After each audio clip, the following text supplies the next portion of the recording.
Good evening, and thank you for being here this evening.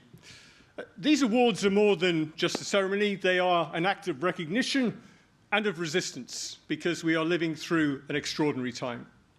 Just last week in London, Filippo Grandi, the retiring UN High Commissioner for Refugees, described the 130 active conflicts around the world as a decentralized world war. And it is a war for truth itself. Every 4 years, UNESCO releases its global assessment of media freedom. And in the coming days, its 2025 assessment will report that conditions around the world have deteriorated faster in the past 4 years than at any point since 1945. The situation, it says, is dire, while freedom of expression is gravely at risk. Once the word press painted on a 4x4 offered a degree of protection. Today, in too many places, it paints a target. In the past 12 months, more freelance journalists have been killed, jailed, or forced into exile than at any time in a generation. And that is where we come in. For more than 30 years, the Rory Peck Trust has supported over 3,500 freelance journalists, giving them the means to stay safe, to recover, and to keep working. Because their journalism reminds us that courage is contagious, that stories matter, and that even when truth is under siege, it endures because of those, like our finalists, who refuse to give up and who refuse to give in. Journalism is about individual enterprise and endeavour, but it's also about collective solidarity. 18 years ago, my BBC colleague, Alan Johnston, was kidnapped in Gaza, and Palestinian journalists went on strike to demand his release. After 114 sleepless nights, in London at least, Alan walked free, and it was their solidarity that helped bring him home. Over the past 2 years, those same journalists and the next generation have been the world's eyes and ears in Gaza, and they have paid a terrible price. According to the Committee to Protect Journalists, more than 240 media workers have been killed, at least 13 deliberately targeted and murdered this year alone. Palestinian journalists deserve and deserved the same solidarity they once showed us. Instead, here and elsewhere, too many stayed silent for too long. Press freedom never collapses in one dramatic moment. It erodes piece by piece. As fear replaces truth, repression becomes routine, and silence is normalized. When states wage war on journalists and on journalism, we need to do our job. Take on one of us, and you take on all of us. We need to stand together across the industry and across borders to demand accountability, to demand justice, and to demand change. Change to international law, too often ignored over these past 2 years. Change that recognizes that journalists can't simply walk off the battlefield like other civilians, and change to ensure that those who claim to defend press freedom actually do so. The time for business as usual is long past. If we don't act now, tomorrow will be even darker than today. This year, half of those we've helped through our crisis fund have been Palestinian freelancers. Journalists like Abed, an award-winning photographer from Gaza, pictured on the postcard you can find down the side of your seat. Abed lost his home, his friends, his entire community. But today, thanks to your support and that of the Trust, he's rebuilding his life. So tonight, I'm asking you not just to watch, but to join. To become a friend of Rory Peck by scanning the QR code on your postcard. Because solidarity isn't simply a slogan. For £10, £20, or £50 a month, you can become part of something bigger. You can join the resistance, a community which believes that facts still matter and that stories change lives. Truth has never needed its defenders more than it does tonight. It's a fight we cannot afford to lose. Thank you to our award sponsors, to Sony, to AP, Dataminer, the Embassy of Sweden, Al Jazeera, and our newest partners, MIB. A huge welcome to our next generation of journalists from Cardiff, from Leicester, London Met, City St George's, UAL, and Goldsmiths, here tonight thanks to the support of Reuters, AFP, BBC News, Channel 4 News, CNN, NBC, Sky, and the News Media Association. And thank you too to our broadcast partners, our donors, and our trustees, whose insights and support is so valuable. And to the small but incredible Rory Peck team. Thank you from me, from everyone here, and from those whose lives you help transform every single day. And thanks to all of you. We really do appreciate all the support. Good luck to our finalists tonight, And on with the show. Please welcome your host for the 2025 Rory Peck Awards, CNN's Christina Macfarlane.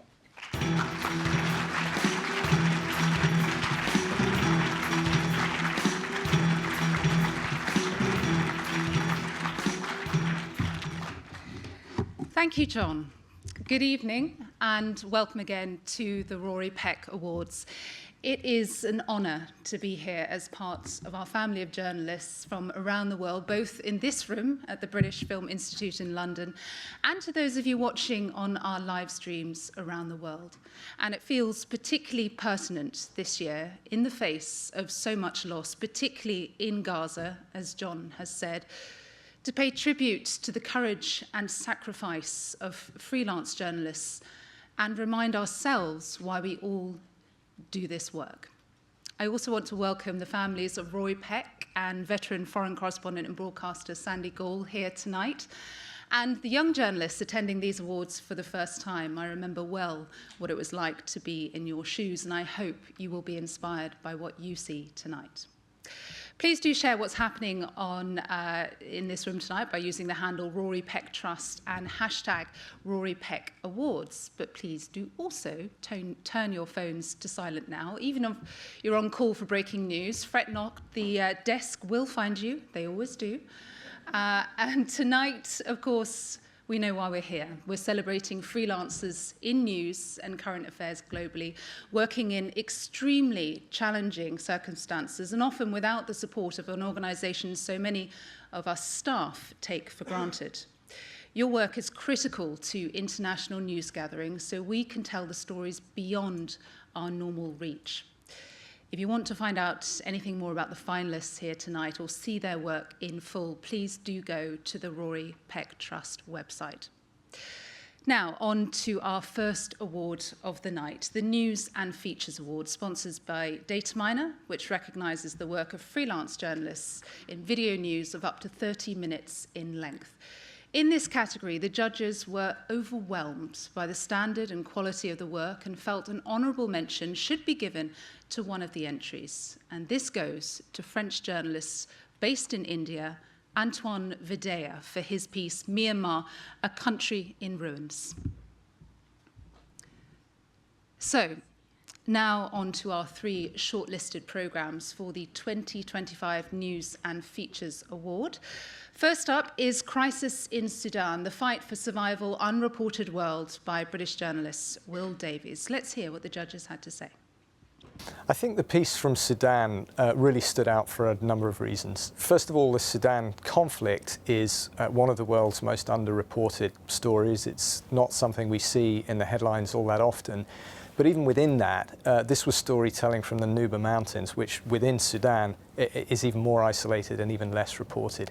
What shone through not only was the access to that area, but the depth of storytelling, particularly around the story of one of the central characters, Nafisa, who took us through the journey of what life is like in the Nuba Mountains. And then towards the end of the piece, we understood the emotional toll and impact that was having on Nafisa herself. So it was really powerful human storytelling from a very isolated, remote part of the world. All the women in this camp have gone through unbelievable trauma. They have seen their men shot dead in front of them and have been told by RSF soldiers that if they cry or if they make any noise, they'll be shot dead too. But that kind of horror is something that they don't even have the time to try and process. Because right now, they're just trying to stay alive. They're trying to survive. For me, it was, the close focus on people and the impact of an unfolding famine on the people, and the nurse specifically in her challenge of actually trying to keep everybody safe and in desperate circumstances, but also falling into the category of being malnourished herself, was also hugely compelling for me. The behind the scenes, like what this producer, Will Davies, has had to contend with. I think the risks they were facing were all of them, a very remote place, sort of extreme weather, conflict, mines, you name it. And I think it's really remarkable what he's managed to pull off with the logistics and producing this piece, and it has had such a big impact. So for me, that made it a definite for the shortlist. Really important work. Now on to our next programme in the news and feature category, Inside Gaza, The Anatomy of an Airstrike by Youssef Hamash and Zahi Salah. Let's hear why the judges said the film should make it into the final three. Even in war, the challenge of getting the kids off their devices. Ali Faraj is 7. His mother Nuha indulges him this time for good reason. The pair are the only surviving family members of a targeted Israeli strike. It's so hard sometimes when we're covering Gaza just to take that step back and to look at an individual story and how it emanates outwards. And for me, that is exactly what this report did, and it stayed in my mind for such a long time after watching, and it's stories that stay with you that are the most important. So this reporting from Gaza, The Anatomy of an Airstrike, I was so struck by what would have gone into that reporting to get it broadcast so quickly. And it's a real insight into the commissioning structure that has been happening to cover Gaza at Channel 4. And it's kind of the best example of why their coverage has outshone, I think. And that is a combination of freelancers on the ground and people feeding back with London. And it's just really, really impressive how fast they managed to do this and to make such a moving, fast news piece. I think it's really important that we, as much as like long features with depth and structure are wonderful, the news pieces are just as important, and they're often being turned around on the day. One of the standout moments is the use of footage before the airstrike, where you see the family in context, where Ali is reunited with his father after a period in detention. And I think that storytelling before the impact of the strike and the very powerful voice of Ali, a 7-year-old boy, after the strike, really makes for an incredibly well-contexted and compelling human narrative. Yeah, so we had entries that probably took 6 months to be filmed, and this one maybe took a day or two, and it was really a news piece, but still really telling the story right, edited in a very, very clever way, and being the storytelling is just perfect. Now on to our last news and features entry. Satellite images track 4 Gaza businesses upended by war by Yasser Abu Wazna, based in Gaza. Let's take a look. If you look at recent satellite pictures of Gaza's coastline, you can see the outline of a once thriving hotel and restaurant industry. Before and after images show a beachfront transformed into a sea of tents. A busy port that provided income for 10% of Gaza's population, empty. Story with satellite images tracking Gazan businesses is one of those that I wouldn't necessarily have clicked on based on the headline alone, and it's a very good example of why you should. It is so skillfully done. It sticks in your mind so well. I learnt so much when I was watching this. And yes, there are other pieces where we've looked at the kind of satellite images before and after, but this goes beyond that. This is really, really cleverly done. It gives you a really strong sense of place. What was remarkable about this story was the sweep of footage, of storytelling, filmed over a number of years that gives a context to the conflict in Gaza that few other news reports have done. Overall, I just think it was an incredible piece of journalism. There's been other reporting around the impact of war and using images of before and after, but to use the images of before and after and then go close focus into the business owners, it was just a hugely impactful people journalism piece for me, which was just excellent.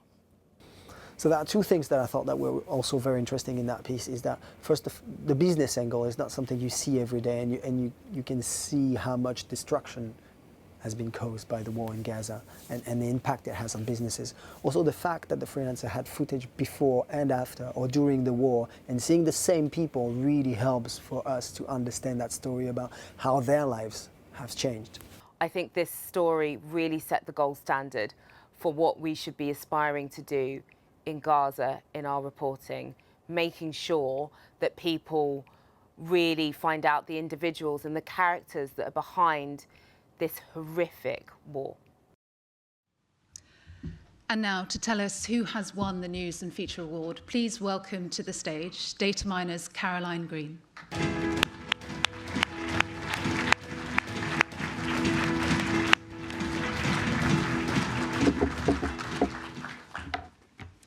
Good evening. On behalf of Data Miner for News, we're deeply honored to partner with the Rory Peck Trust. Their mission to champion the safety and welfare of freelance journalists is absolutely vital to the future of our industry. At Data Miner, our technology helps journalists detect critical real-time events, but it is the dedication, courage, and integrity of journalists like our finalists who transform that early information into essential truth. The winner of the News and Features Award is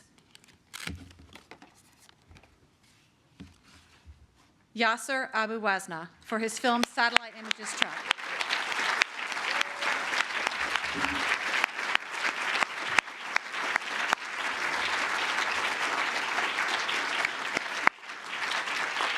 And sadly, Yasser, as you can imagine, is not able to leave Gaza at present, so he sent us this message instead.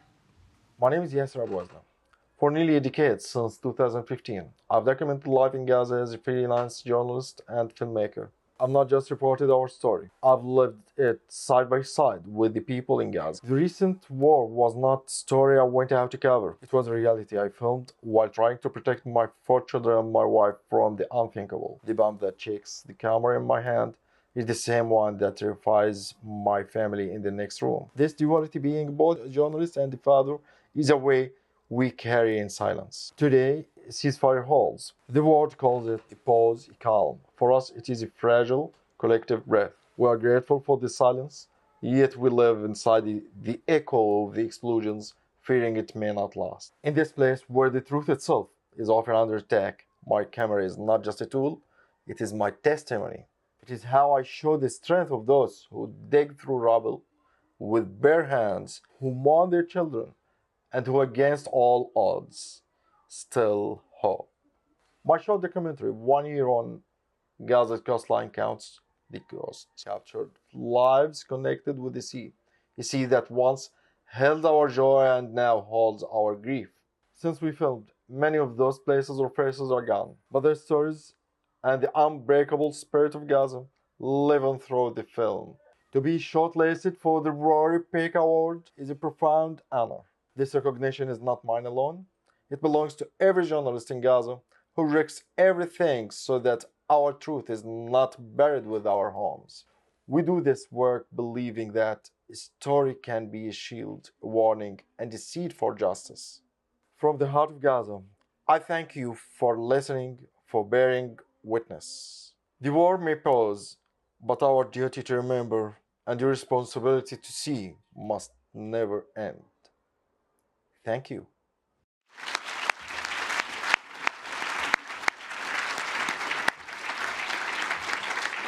Such an incredible message. And here on Yasser's behalf to collect his award, please welcome Reem Mahul, Senior Managing Producer, and Robert Leslie, Deputy Executive Producer, both from Business Insider.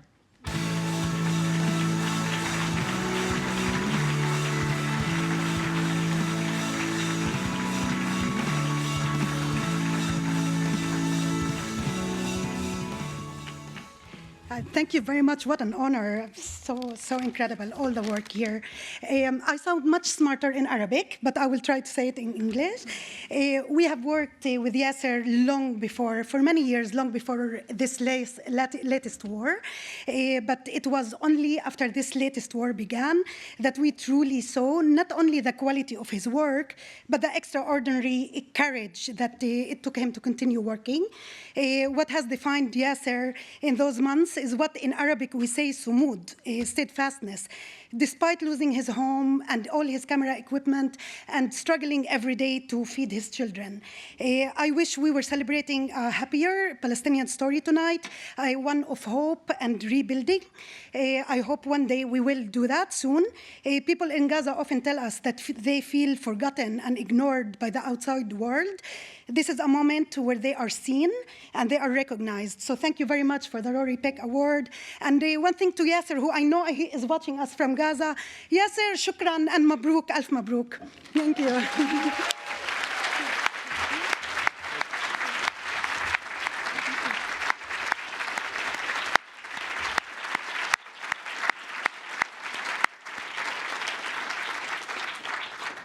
It's a good reminder from Reem that we are being live streamed tonight, and so all of the finalists and some of our award winners may be watching on, so please do cheer as if they were in the room. As we all know, every one of the finalists deserves recognition, so let us now welcome to the stage also Yusuf Hamash for Inside Gaza, The Anatomy of an Airstrike.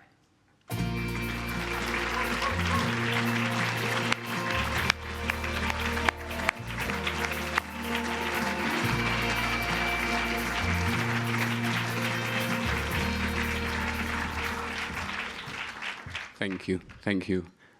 Unexpected, but I want to pay a tribute for Zahir Saleh, the one who really spent efforts and time collecting this information on the ground while he was facing what other 2 million Gazans facing in Gaza during this genocide. So it's Zahir who did all of that. It's a tribute to him. Zahir had been injured during his work for us as Channel 4 last July, and currently he is having medical treatment outside Gaza. He's displaced now, hoping for a return to get back to work and continue the coverage as we are all hope. And thank you. Thanks for the Rory Peck. It's an honor being here.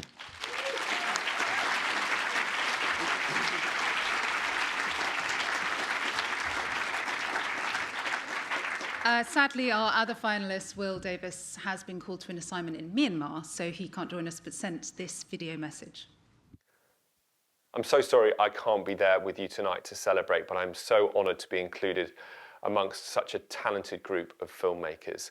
And I'm also really pleased to see that Sudan is getting a little bit of coverage, because over the last few years, the people there have suffered unimaginable horrors. Millions and millions of people have been forced from their homes. And I think part of the reason it's got so little news coverage is because access is just so tricky and so difficult. And when we managed to negotiate a way in through the south of the country, I was really pleased that everyone at Channel 4 and Channel 4 News was so enthusiastic about the project. And Naveen Mabro, who commissioned it, it's always been a joy working with you. Good luck in the new job. And everyone at Unreported World, from Andy Lee, who's a brilliant series editor, to all the backroom staff who never get the credit really they deserve, Alison, Lisa and Millie on this film. You always make a very stressful job less stressful, so thank you. I'd like to thank Nav, our editor on the film, who crafted such a beautiful film. Of course, Christian Guru Murphy, the reporter, who was just brilliant to work with. He really is the best of the best. So thank you all so much for all your help on this project. Finally, before we go, I'd just like to say, I think it's a shame there aren't more women nominated this year, and I really hope that changes over the next few years. Thank you very much and enjoy your evening.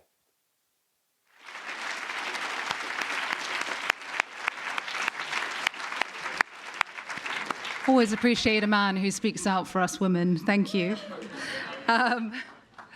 And thank you to Caroline from Dataminer and all the finalists. Obviously, outstanding work. So we move on now to the Martin Adler Prize, supported by the Embassy of Sweden, a special category judged by the trustees of the Rory Peck Trust for a local journalist or field producer. In a few moments, we will reveal this year's winner. But before we do, let's find out more about the three finalists. Ayman Abu Ramuz, a Palestinian journalist based in Israel, Claude Sengenya from the DRC, and Abdul Wahid Sofeli, based in Nigeria. First, let's hear what the judges thought of Ayman's work. The settler story he did with Matthew Cassell really stood out for me, because you're going really into the front line there. The settlers now have the support of the Israeli government and the Israeli military, and I thought it was not only brave but also brilliant journalism. Particularly the story of the length of the Green Line, which would have been the western border of a Palestinian state. Excuse me? Do you know where the Green Line is? It used to be here somewhere, I think. I don't know. It's not here anymore? No. All right, thank you. Do you know where the Green Line is? This way? Straight. Okay, shukran. Do you know where the Green Line is? No idea. Do you know what the Green Line is? No idea. I don't know anything about it. That is so topical, so important, and he did it brilliantly in talking to people along the line and actually just finding out whether or not anyone remembered this idea of the Green Line and what this border was. And it's going to be crucial in discussions moving forward about the viability of a Palestinian state, particularly with more countries around the world, suggesting that this is the only solution to this intractable problem, a two-state solution. So I thought he did that brilliantly and compellingly, and it was powerful stuff. It really was. Now on to our second finalist of the year, Claude Sengenia. Let's hear more about his work.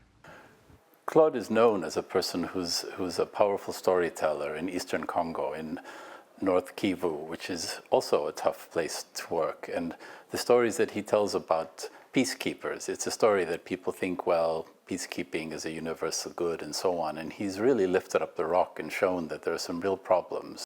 Eastern Congo is a perennial war almost. It's been going for 25 years. It ebbs and flows. And you sometimes get the presence and the eye of the West or the rest of the world on it, but very rarely.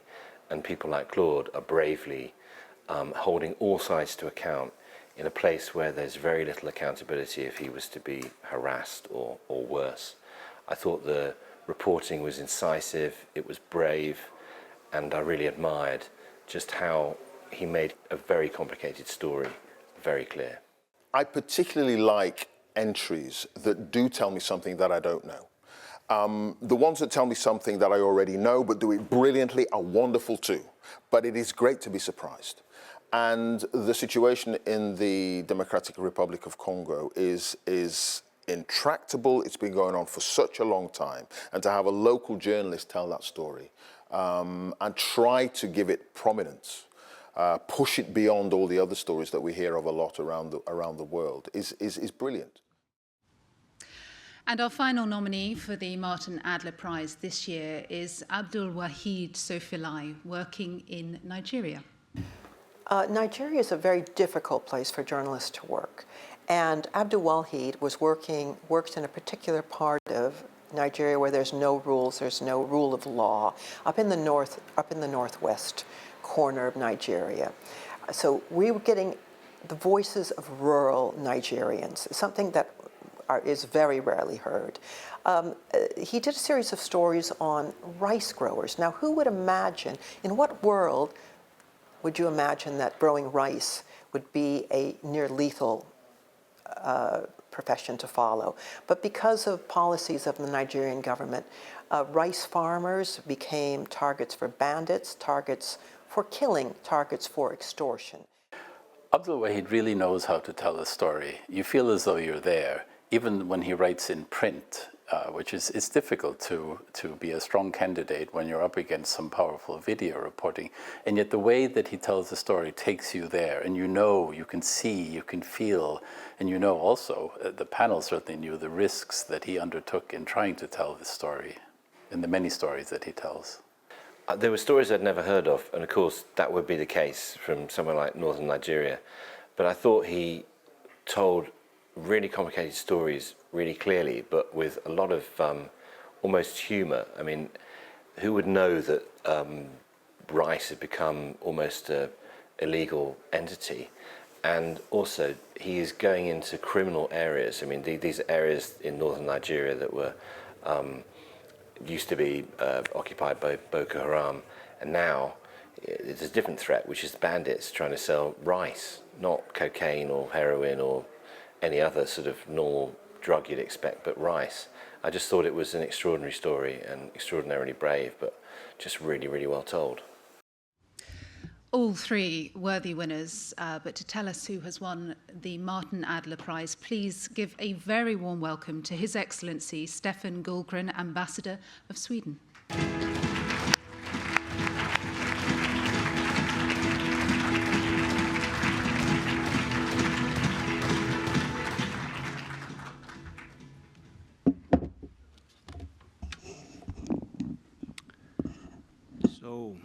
Good evening, everyone, and thank you for inviting me.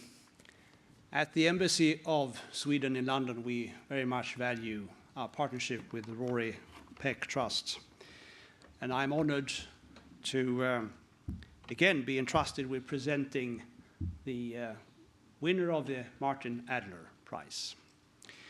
Martin Adler was a renowned Swedish freelance camera operator and producer with a decade of experience in almost every conflict zone. He believed freelancers could make a difference. The prize in his name was created following Martin Adler's tragic death in 2006, and the Embassy of Sweden has had the pleasure of supporting it ever since.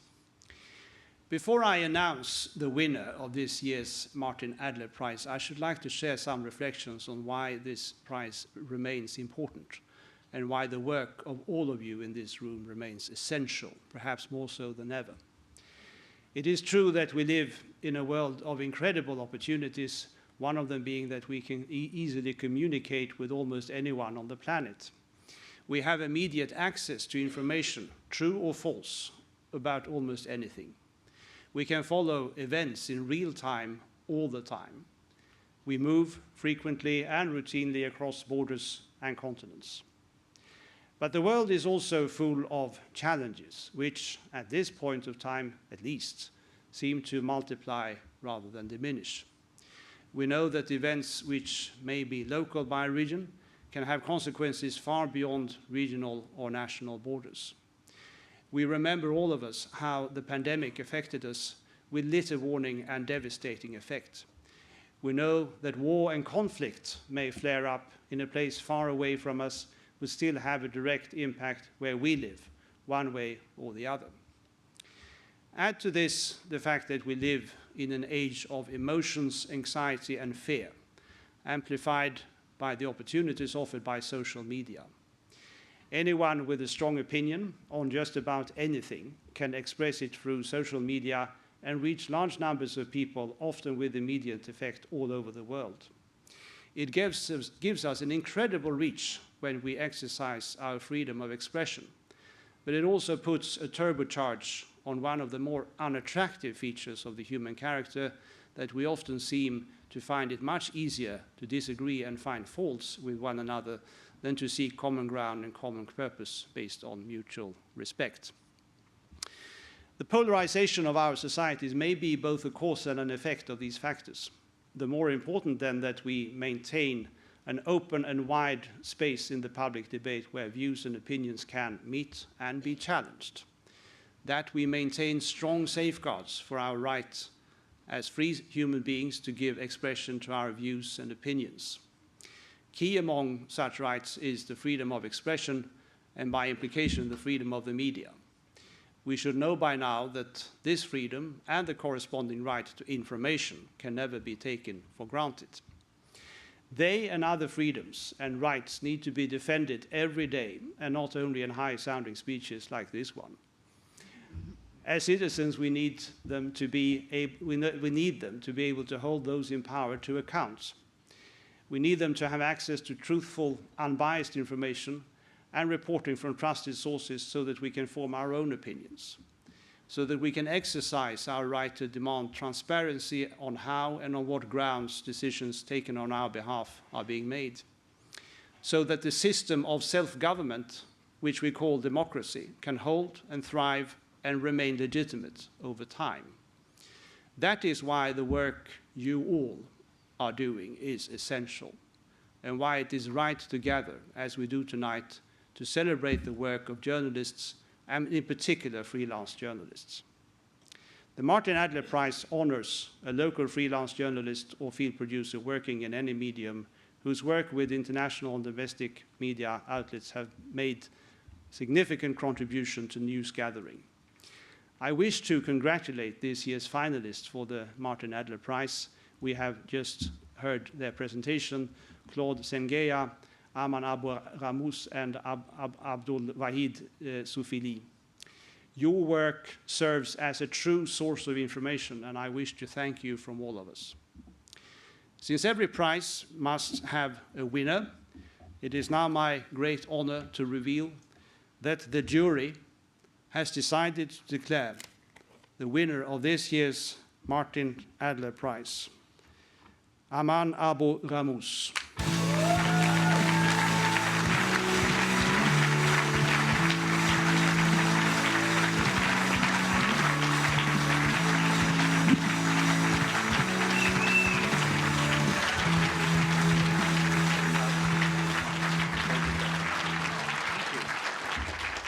It's really an honor.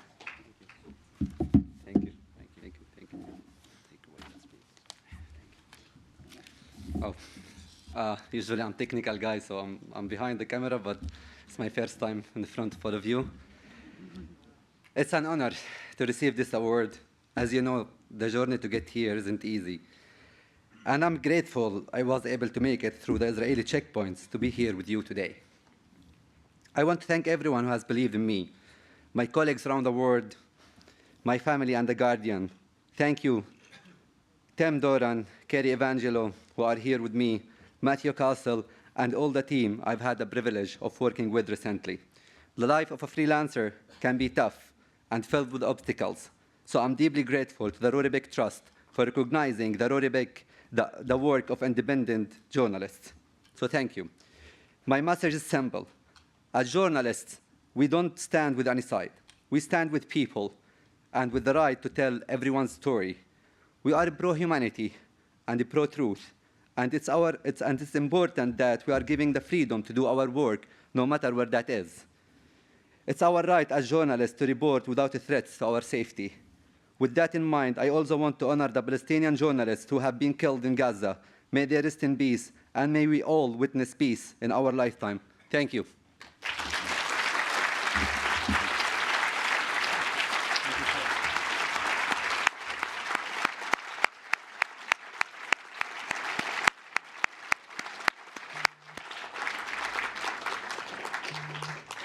Such a great speech, and thank you to Ayman for being here with us tonight. Sadly, neither of our finalists could join us, but we have been sent this message from Abdul Wahid. Let's listen. Me. Hi everyone, my name is Abdul Sofilai. I'm a journalist from Nigeria. It's a real honor to be a finalist for the Martin Ede Prize at this year's Rory Peck Trust Awards. My work focuses on telling human stories behind some of Nigeria's most urgent challenges, from the impact of climate change, conflicts, and healthcare crisis.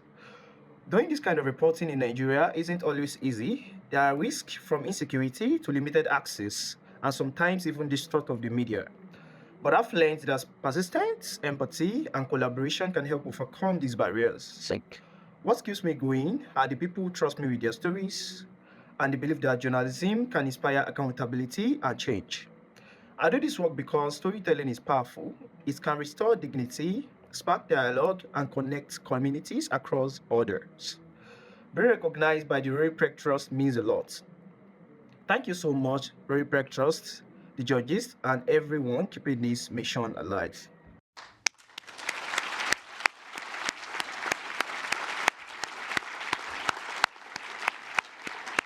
Thank you, Abdul Wahid, if you're watching at home. Thank you. And thank you also to the ambassador, Stefan, for that very powerful speech. Thank you. We now come to the Sony Impact Award for Current Affairs, sponsored by Sony Europe. This award recognises the work of freelance journalists working in long-form current affairs that examines a single issue, story or situation and has an impact on the viewer, policy or public awareness.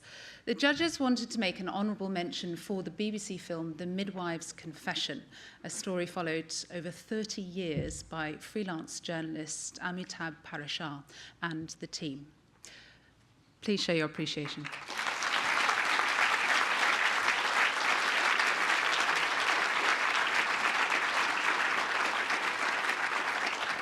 30 years in the making. And now on to our first finalist, who is James Jones, a UK journalist whose chilling film Antidote follows a real-time whistleblower from inside Russia's poison program. Let's hear what the judges thought and see some of the clips.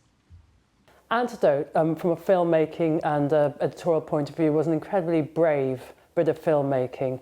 The subject matter was under a huge amount of stress and danger. For the filmmakers to maintain that access all the way through what was a dangerous unfolding situation was very admirable. Antidote is an absolutely fantastic film. What it showed was that the detail that the filmmakers and specifically the freelancers had to do in order to make that film work, their attention to detail is what actually made the greater whole. It's a story that is told in a very sober, pulled back, very minimalistic way, and doesn't sort of assault your senses in the way some other entries do. And that's almost the strength of it. If we would find someone we could contract for a suicide attack on him, that would be the best. Attacks him, cuts off his head in the street, and then blows up himself. Is this beyond? I mean, you obviously knew headlines from the Met, but is this? No, this is way beyond. I mean, Antidote was extraordinarily crafted. The storytelling is there, the beauty of the images, how it's put together is incredibly well built as a film, and I would expect nothing less from James Jones as a director. But I think, for me, what was great about it is it took us into the world of journalists being under attack at a time where we face that in any multitude of conflicts around the world. And the focus and bringing us into what it is like to try to report against the Russian state at a time where its actions are destabilising the world, and the way that it sort of brought me into the cost for that for individual journalists was absolutely brilliant. Our next finalists are three journalists, Ramita Navai, Karim Shah and Jabba Badwan, with their film Gaza Doctors Under Attack. This forensic investigation exposes the devastation of Gaza's healthcare system amid Israel's ongoing military campaign. Let's see some of the clips and see why this made it into the final three. There's been a lot of films in Gaza. Unfortunately, some of them end up feeling a bit generic. This had a singular point of view and dug deeply into it and made a unique impact, unlike other films this year. The IDF's bombing campaign was driving tens of thousands of displaced people to seek refuge in and around Al-Shifa. This film has brought something into the world that needed to be understood, needed to be seen, and it hasn't had an easy time doing it. The filmmakers have had a lot of pressure, they've faced an extraordinary amount of scrutiny, and I think it has been brilliant to see their persistence in bringing this story to light, the depth of journalism, the quality of journalism, and highlighting an issue that is fundamentally infecting an entire populace inside Gaza at the moment. Doctors Under Attack just took my breath away. It was just an amazing piece of journalism. You know, I'm almost lost for words with regards to the truth it exposed, the fact that it was able to tell a far more harrowing and deeper truth by focusing on just one aspect of the conflict.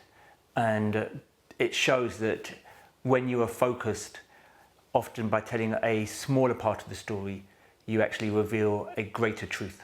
I think one of the doctors, when he visits or shows to the team the maternity ward that has been bombed, really struck me, because there's a pause, which is full of every emotion in the human gambit, where everybody takes stock of the tragedy of it. Our last finalist for the Sony Impact Award is This Is Gaza from Palestinian journalist Yusuf Hamash and British journalist Tom Besley.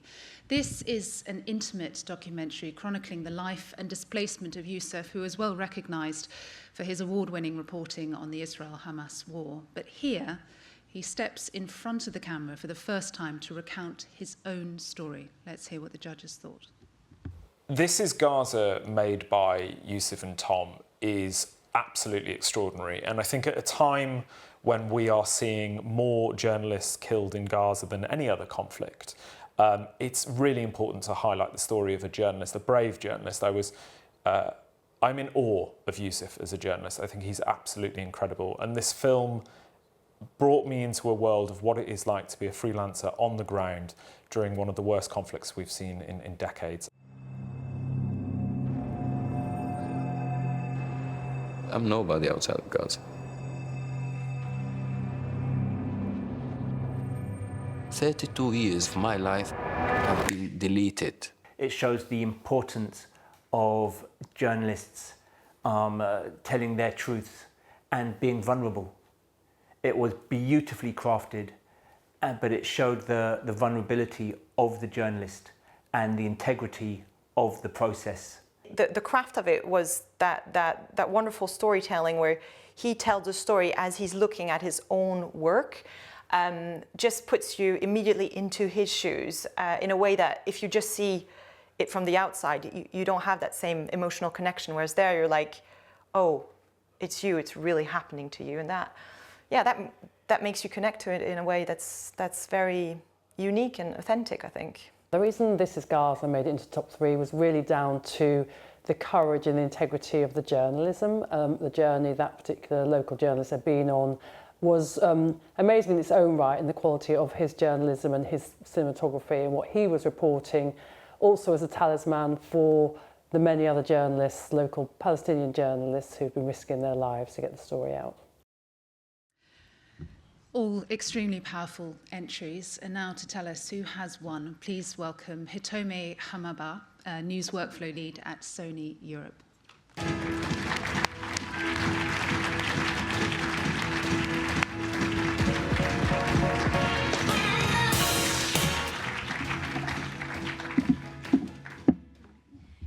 Good evening, everyone. Thank you for having me tonight. It's a real pleasure for me to be here presenting this award on behalf of Sony, as Sony has done for the past 30 years. I have a journalist and broadcaster background, and so in some measure I understand from the inside the challenges that the freelancers face on a day-to-day basis and how much determination it takes to bring outstanding stories like we saw today. This year, I think we all can agree, is the year where the issues of trust in news story has come to the forefront, adding another layer of complexity to the work of freelancers and anyone involved in the news production. Whilst we don't have all the answers at Sony, we have been working as a member of the C2PA, the Coalition for Content Provenance and Authenticity, to develop and establish technology that make video content traceable and trackable from its birth, so we can all know what is an authentic image and what is not.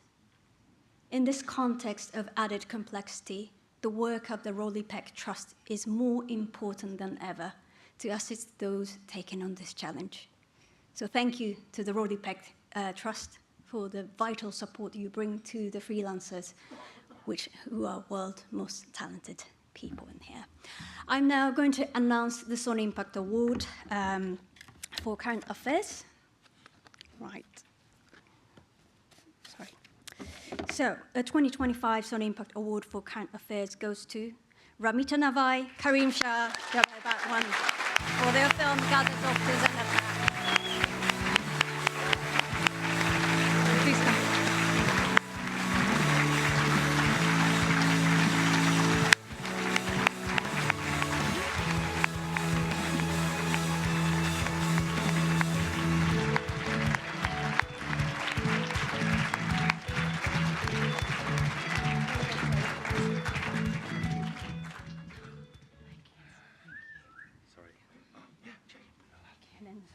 We also would like to give you a new Sony Z300 camera. Your turn. Your turn. Thank you. This will be going to our Palestinian team. I wrote I'm actually a bit overwhelmed because Rory Peck sincerely means a lot to me. But the doctors and medics who contributed to this film were a huge inspiration to us. And the more we got to know them, the more that respect grew. And I know you don't want a big list of thank yous, but I think it's important as a freelancer. I think this is very important because it's almost like it's almost a precedent for other execs who we work for. I just want to thank Ben de Peer, who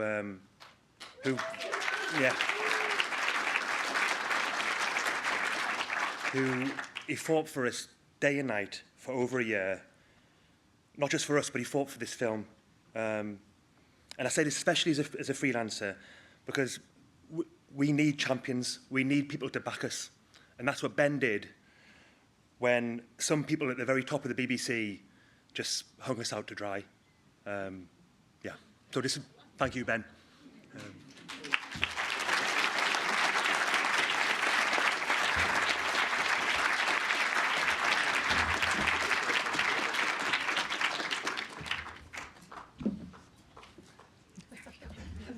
don't think Ben's here tonight, is he? Oh, he is? Well done, Ben.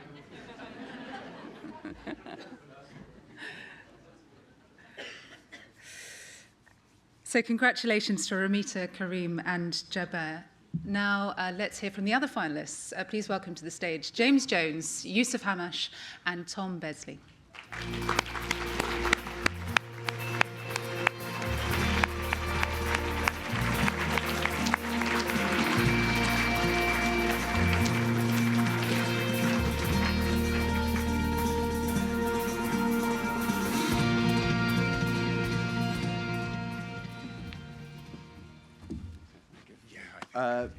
Thank you. I always hate it when people say they're humbled when it comes to award ceremonies, because it's usually incredibly disingenuous and they mean the opposite.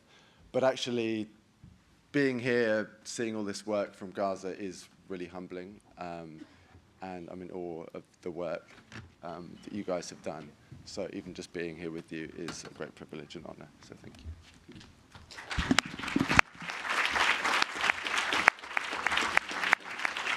Yusuf is being uncharacteristically bashful, so I'm going to speak on our behalf. Look, I want to echo what one of the judges said. Channel 4 News' coverage of Gaza has been extraordinary, and I think, yeah, deserves a clap.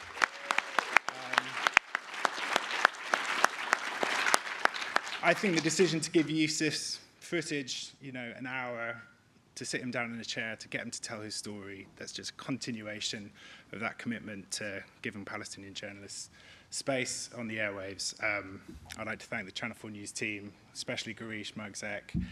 Couldn't have done that without you. And obviously, Yusuf, for the work that you've done, for allowing me to, trust me to tell your story. It's an extraordinary collection of footage. And, as we all know in the Channel 4 newsroom, when it comes to Gaza coverage, all roads do lead to Yusuf. So, yeah, this is really yours. Thank you, everyone. Thank you. It's an honor being here. Thank you.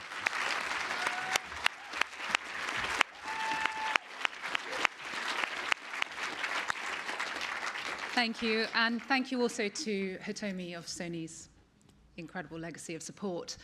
And now tonight is about celebrating, but it's also about commemorating, remembering those who have sacrificed everything to ensure the truth can be told. Each of these people who we mourn are not just a journalist, but a mother, father, brother, sister, daughter, and son. And this year, most from the same small corner of the world, Gaza. Please take a look at this.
I said...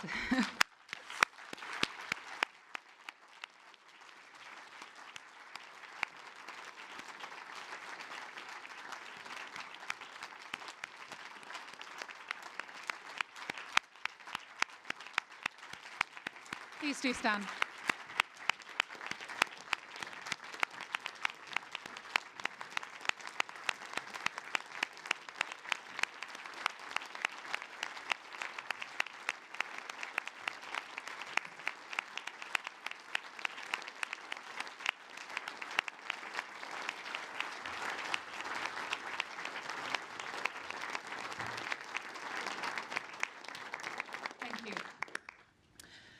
I said I wouldn't get emotional tonight, but it's quite hard, isn't it? It's hard not to.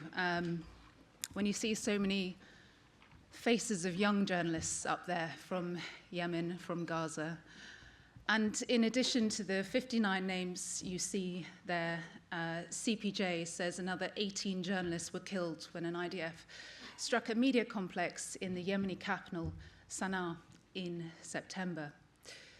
Those killed worked for 2 Houthi-affiliated newspapers. It was the deadliest attack on journalists for 16 years, the second highest number ever recorded in a single incident. There is one other person we want to remember this evening, the eminent ITN journalist Sandy Gall, who died in June of this year at the age of 97. For 2 decades, in the 70s and 80s, Sandy presented ITN's News at 10 for ITV. Good evening. All the IRA hunger strikers are eating again, and the 4-year-old blanket and dirty protest in the Maze prison is also expected to be over soon. Sandy made his name covering the Vietnam War, but when Soviet Union invaded Afghanistan, Sandy made the story his own, regularly swapping the anchor desk to trek through the Afghan mountains on horseback to report on the Afghan resistance. It was there that he met a cameraman, Rory Peck, and just over 30 years ago, Sandy helped to set up the Rory Peck Trust and presented the very first Rory Peck Awards. To take us back to those very first awards which Sandy hosted and at which he spoke about his relationship with Rory Peck, please welcome to the stage Chief Executive of ITN, Rachel Corp.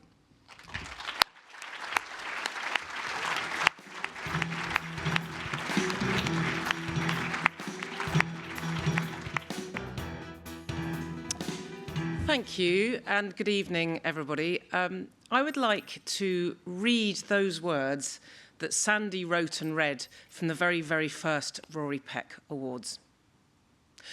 Rory Peck was the best sort of freelance cameraman, brave, modest, and professional. He was always ready to drop everything and to fly, drive, or walk to the scene of the action, staying there as long as it took to get the story.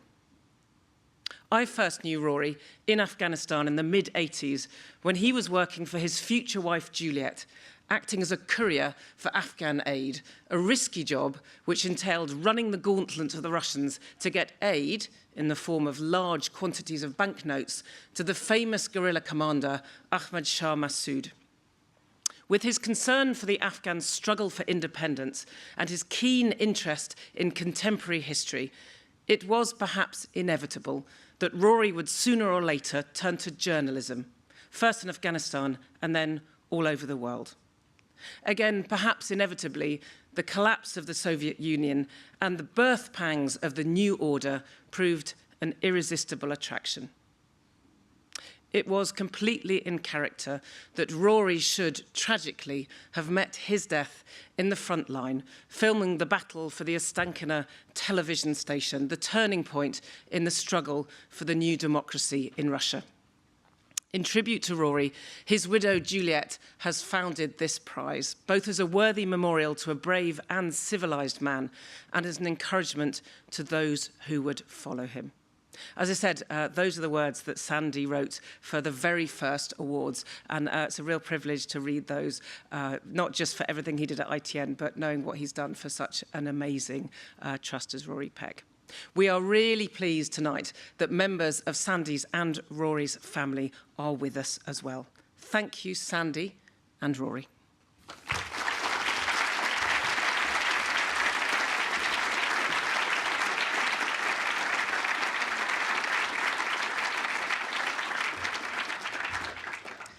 Thank you, Rachel. Where are Sandy's family? Ah, on the front row. I've been talking about you all night. Great to have you with us.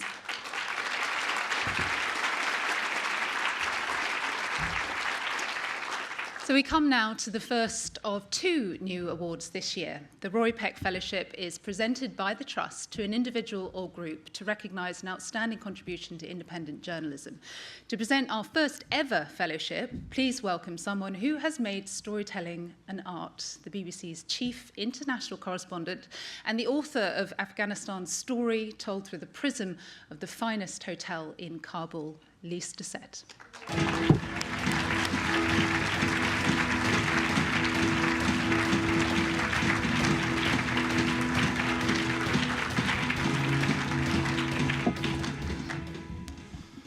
Wow, hashtag great turnout. Thank you so much, everyone. What an honor to be here tonight and to be able to take this stage to talk about a great country and great journalism. I first went to Iran in 1989 and still regarded as one of the most hospitable places in the world. If you've been there, you'll know what I mean. And Iranians are also among the most inventive people, let me say, that I have had the pleasure of spending time with and working with. Some things about Iran never change, and may they never change. That wonderful hospitality, fabulous food, breathtaking architecture, and that spirit and creativity. On every trip I've made to Iran, and I have made many, there's been another constant: the insights of my colleagues at the BBC's Persian service and their palpable love of their country. Imagine then the pull of home when you are living thousands of miles away, missing family, missing friends, missing moments which matter to you, to your family and friends. And that pain of knowing that while you want to go home, you can't because of fear of arrest. For more than a decade, journalists in the BBC Persian service have faced intimidation and threats. Their families in Iran have been subject to arbitrary detention, financial sanctions, repeated questioning. And their crime? To be a journalist for BBC Persian. 3 years ago, the authorities in Tehran named BBC Persian in a list of individuals and organizations sanctioned for what it called their deliberate actions in support of terrorism and inciting violence and hate speech and human rights abuses. The BBC has accused Iran of intimidation and psychological warfare. 4 UN independent experts on Iran raised grave concern over the regime, harassment, and intimidation of the journalists who work for BBC Persian. And earlier this year, there was a significant escalation, leading to the BBC's Director General, Tim Davie, describing it as a direct assault on press freedom. In many ways, these threats against the journalist are a measure of their impact. Despite being banned in Iran, BBC Persian reaches an estimated 13 million people inside Iran and more in the diaspora each week via satellite and digital. And the journalists at BBC Persian continue to work. But no journalist should have to pay that kind of price. No family member should ever be punished because of the work of a journalist. I am proud to work alongside them and to call them friends. And so, good people of the Rory Peck Awards, for their courage and their commitment to protecting independent journalism, I'm honoured to present the first Rory Peck Fellowship to the team, the journalists of BBC Persian.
And thank you to the Rory Peck Trust for this incredible honor. Receiving the very first Rory Peck Fellowship means so much to all of us at BBC Persian. I'm joined here this evening by some of my amazing colleagues, Kasra Naji, Amir Azimi, Behrang Tajdin, Farnaz Azizadeh, Purya Mahruyan, Nazanin Garuspor, and Maryam Kiani. But I also would like to acknowledge the entire team, those who couldn't be here with us tonight. Every day, they work with courage and resilience under significant pressures, facing intimidation and threats to themselves and their families, yet they remain committed to delivering independent, impartial journalism. This wonderful recognition reminds us that we have strong support and solidarity from the global journalism community. Thank you for standing with us.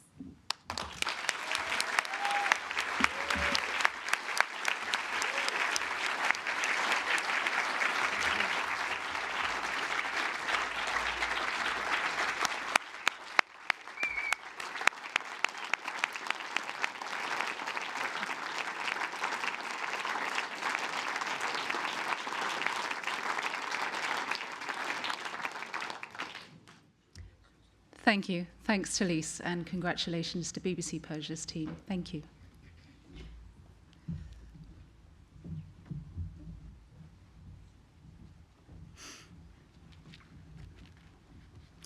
So we come now to the final award of the evening, the new MIB Freelance Journalist of the Year, sponsored by Media Insurance Brokers.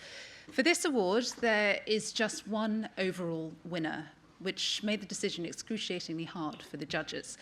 To make the announcement, please give a warm welcome to long-standing supporter of the Trust, Managing Director, Richard Moore.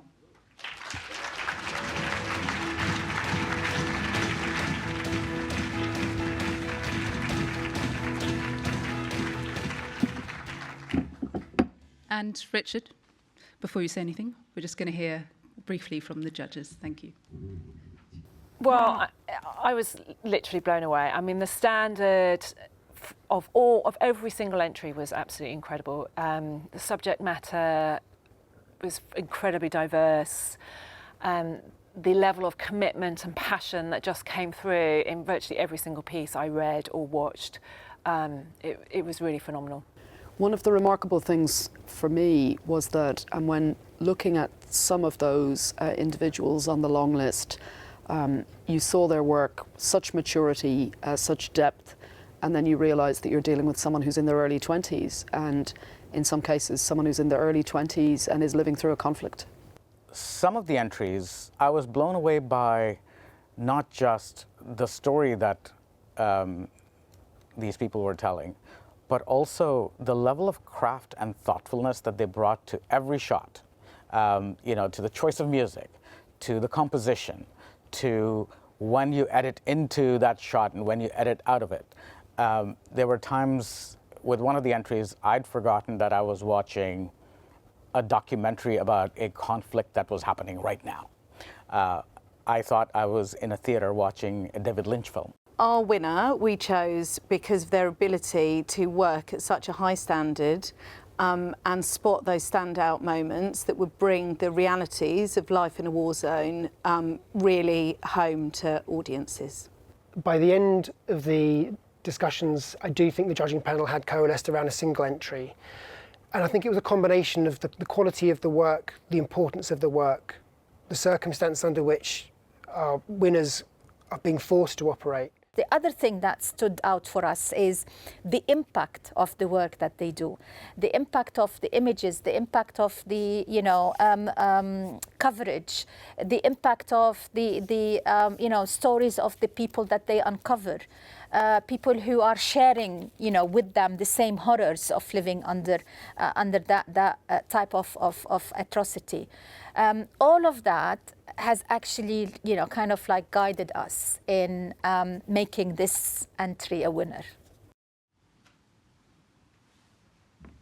Good evening. I attended my first awards ceremony several years ago, and I was so impacted by what I saw that I moved to support the Trust personally. And now I'm incredibly proud that we at Media Insurance Brokers are able to have now partnered with the Trust to support them and the freelance journalist community. It's been an upsetting, sometimes enraging, but most of all inspiring evening, and I'm honoured to announce that the winner of the MIB Freelance Journalist of the Award goes to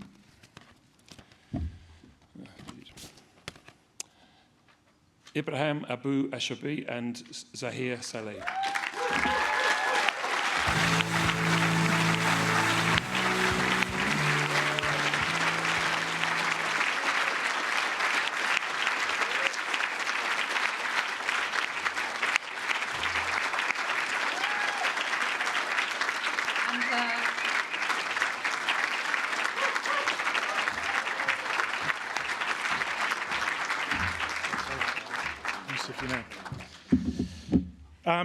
It's a huge honour for me to be here tonight to pick up this award on behalf of Ibrahim and Zahir, who unfortunately, as we know, can't be here tonight. They're outside of Gaza now, but they're not able to travel easily. So a huge thank you to them.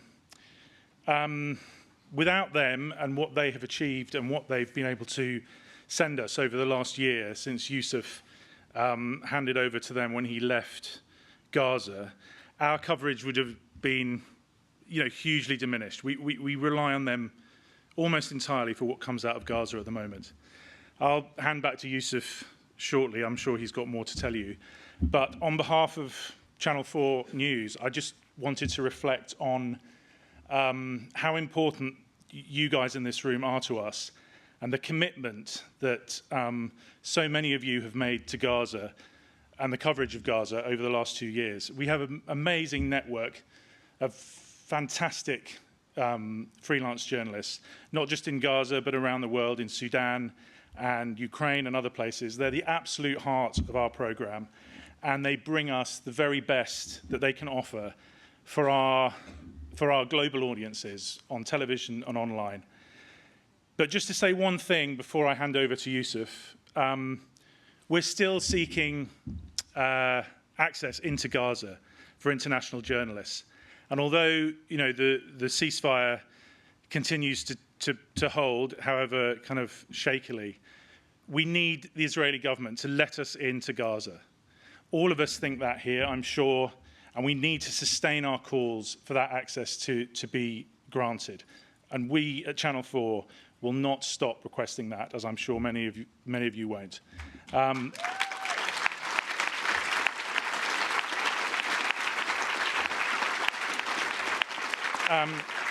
So on behalf of Ibrahim and Zahir, thanks very much to all of you, to Rory Peck. It's an amazing organisation and it does really, really important work, not just in Gaza as tonight, but all over the world. So thanks again, and Yusuf. It's me again, sorry.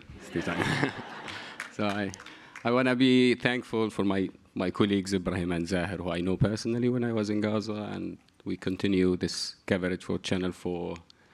Both of them had, for over a year now, day-to-day, give the world and testimony day-to-day, make them understand exactly what is a human experience in Gaza and push the global audience into standing ahead their responsibilities. Unfortunately, it wasn't enough. And in June this year, both of them were injured by an Israeli different attacks. Luckily, after huge efforts, now both of them are displaced, getting medical treatment outside Gaza. And we are committed to continue this coverage with other freelancers, colleagues that we have now continuing directly next day after Zahir and Ibrahim hand over to another team to continue telling the stories. Also, I'm grateful for the team working now in Gaza, Amjad and Khamis, who's still covering day-to-day for us and allowing us the opportunity to be able to tell the story in Gaza.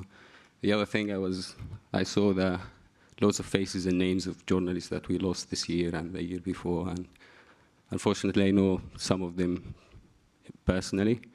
Just a reminder that still journalists in Gaza are under huge risk and enduring unimaginable circumstances, doing a vital role for the entire globe, and we didn't see neither any sense of accountability for all these people who were killed. And also a guarantee or a guarantor that free journalists can play their role responsibly without being targeted in Gaza. So hopefully we'll stand ahead towards our responsibility to maintain at least sense of protection for these people operating on the ground in Gaza and elsewhere, because it's really dangerous for the entire field of journalism if it had been allowed. We are giving the opportunity for many other oppressors to allow it.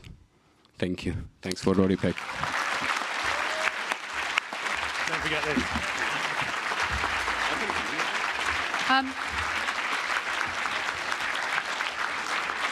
Thank you.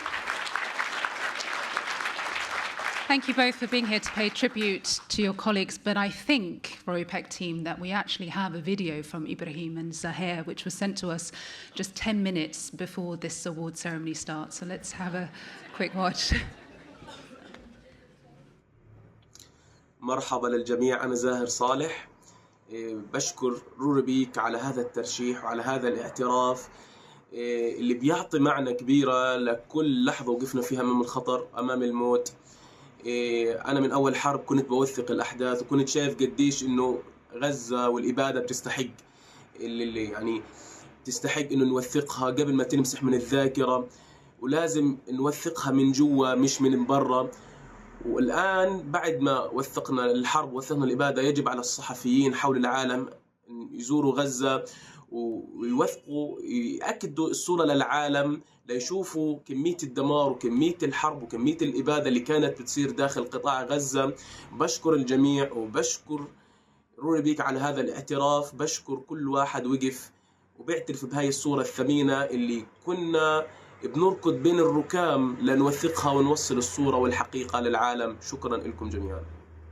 مرحبا، أنا إبراهيم أبو عشيبة، صانع أفلام من غزة. بشكر القائمين على هذا الترشيح اللي بعتبره ترشيح مش إلي بس، بعتبره لغزة ولأهل غزة ولصورة غزة اللي كنا بنحاول ننقلها للعالم الخارجي. بصراحة أنا على مدار سنتين ما وقفت يوم عن العمل أو عن نقل الحقيقة والواقع اللي إحنا كنا بنعيشه. كنت بكل لحظة موجود بين الخيام، تحت الركام، تحت القصف، متواجد مع الناس دائما وبحاول إنه أنا أنقل صوتهم، لأني كنت مقتنع تماما إنه الكاميرا هي سلاحي اللي أنا بقدر أستخدمه، وإنه لازم أنقل معاناة الناس وحياتهم وتجربتهم مهما كان الثمن.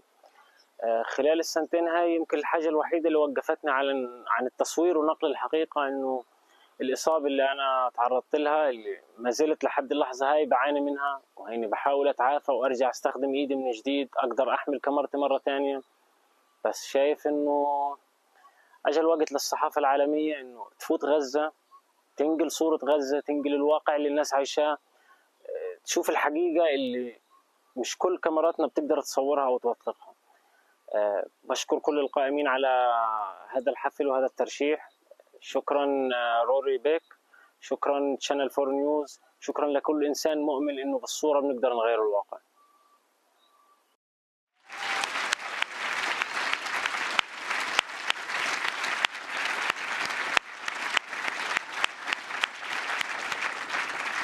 Our thanks to Ibrahim and Zaher, and really to all Palestinian journalists in Gaza right now doing the hard work where we cannot.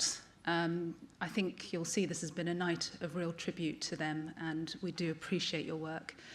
And that brings us to the end of the awards part of the evening. Huge congratulations to all our winners and finalists, and thank you to our judges and our sponsors, MIB, Sony, the Embassy of Sweden, Dataminer, AP and Al Jazeera. Without them, none of this would be possible.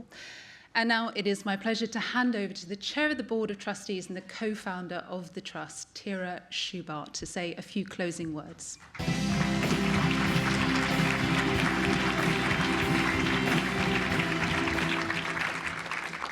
Thank you so much, Christina. In just a moment, we're going to have a chance to continue all the extraordinary conversations and stories we've just been hearing in the bar. And once we're asked to leave in about an hour's time or so, we're going to continue an after party at the Frontline Club, and everyone's invited. Now, we've had an extraordinary evening honoring and celebrating our incredible freelance colleagues. that are providing this extraordinary on-the-spot coverage, and often from places that are extremely dangerous, we've talked about, and forgotten in other stories. So we so appreciate all of your support and your continuing support for the Rory Peck Trust, and also to support these extraordinary journalists. We need this more. We need to support independent journalists more than we've ever needed to do this before. We all know this could be very different. We are very lucky to just be standing here in an imperfect but free and democratic society, and we have the ability to continue to support this extraordinary journalism. So keep coming to our awards, keep supporting us, keep celebrating these journalists, and now in the best journalistic tradition, I want to say, join me at the bar, and thank you and good night.